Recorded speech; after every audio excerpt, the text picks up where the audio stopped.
Hey guys, আজ হচ্ছে সরস্বতী পুজো। তো আমি এখন আছি আমার নিজের স্কুলে, রঘুনাথপুর সৎসঙ্গ বিদ্যাপীঠ। গাইস, এখন আমি যাচ্ছি পুষ্পাঞ্জলি দিতে। আমাদের যথারীতি পুষ্পাঞ্জলি শুরু হয়ে গেছে।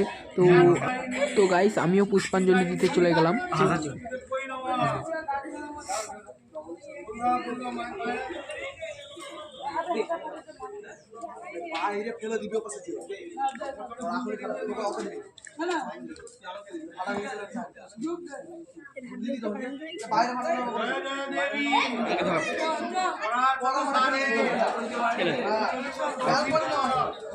তো গাইস, আমাদের পুষ্পাঞ্জলি শেষ হওয়ার পর কিভাবে কি ডেকোরেশন করেছি সেটাই আজ তুলে ধরবো তোমাদের কাছে।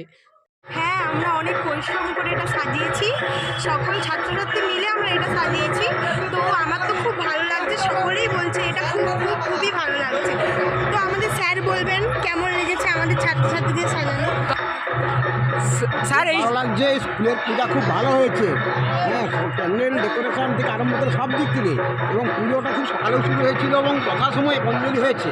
আমরা সবাই অঞ্জলি দিলাম এবং আমিও এখানে অঞ্জলি দিয়ে আনন্দ ভোগ করলাম, এই সঙ্গে কথা ধরে দিলাম। খুব সুন্দর কথা হয়েছে, তোমরাও ভালো, যারা খাওনি এখন খেয়ে নেবে। আমি এই কথা বলে সবাইকে আমার বিদ্যালয় ছাত্রদেরকে আমাদের শুভেচ্ছা অভিনন্দন জানিয়ে আমি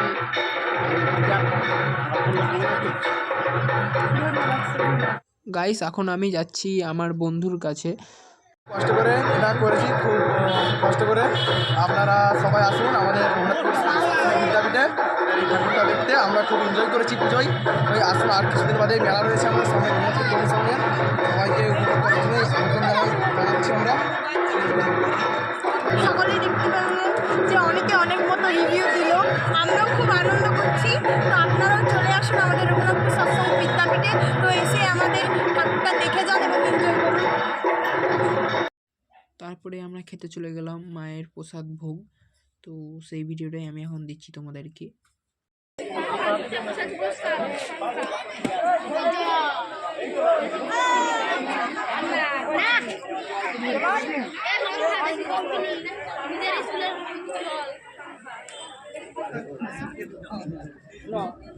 খাও, অসুবিধা নাই, এসে যাবে সব।